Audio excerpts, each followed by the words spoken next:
भाई 2 दिन पहले सुप्रीम कोर्ट में एक वकील ने आर्टिकल 32 के बेस पे एक पिटीशन फाइल करता है, जिसमें वो कहता है कि 20 जुलाई को जंतर मंतर पे हमारे पुलिस फोर्सेज ने ह्यूमन राइट्स का उल्लंघन करते हुए स्टूडेंट्स पे, प्रोटेस्टर्स के साथ काफी ब्रुटैलिटी किया गया, उन पे अत्याचार किए गए, लाठीचार्ज किया गया, उन पे आंसू गैस के गोले दागे गए। इस पर सुप्रीम कोर्ट को अर्जेंट हियरिंग करना चाहिए या फिर सुप्रीम कोर्ट को सुओ मोटो इंटरवेंशन करना चाहिए। अब जिनको नहीं पता कि सुओ मोटो इंटरवेंशन क्या होता है तो उनको बता दें कि इसका मतलब होता है कि कोर्ट किसी विक्टिम की एप्लीकेशन या कंप्लेंट का वेट किए बिना खुद उस मामले का नोटिस लेकर उस पे कार्रवाई शुरू कर देता है। और उस एडवोकेट ने इस हियरिंग के साथ, इस पिटीशन के साथ 25 वीडियोस का एक पेन ड्राइव भी सुप्रीम कोर्ट को सौंपा। पर इस पे हमारे CJI chief justice of India यानी सूर्यकांत ने पता है क्या कहा? Don't waste our time, we are not interested in videos, we don't have time to watch. ये कहते हुए इन्होंने अर्जेंट हियरिंग के लिए मना कर दिया और सुओ मोटो इंटरवेंशन भी नहीं किया। और तो और एक दिन पहले दिल्ली के हाई कोर्ट में भी एक पिटीशन फाइल किया गया था। वहाँ के चीफ जस्टिस ने भी कहा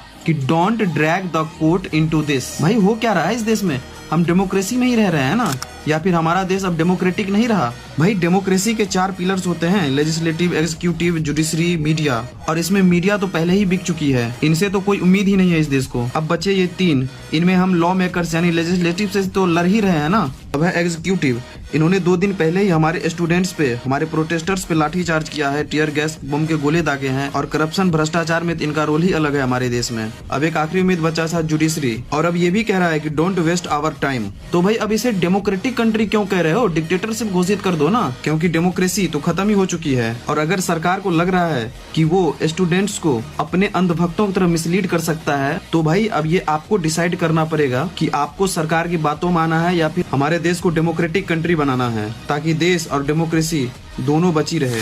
थैंक्स फॉर वॉचिंग।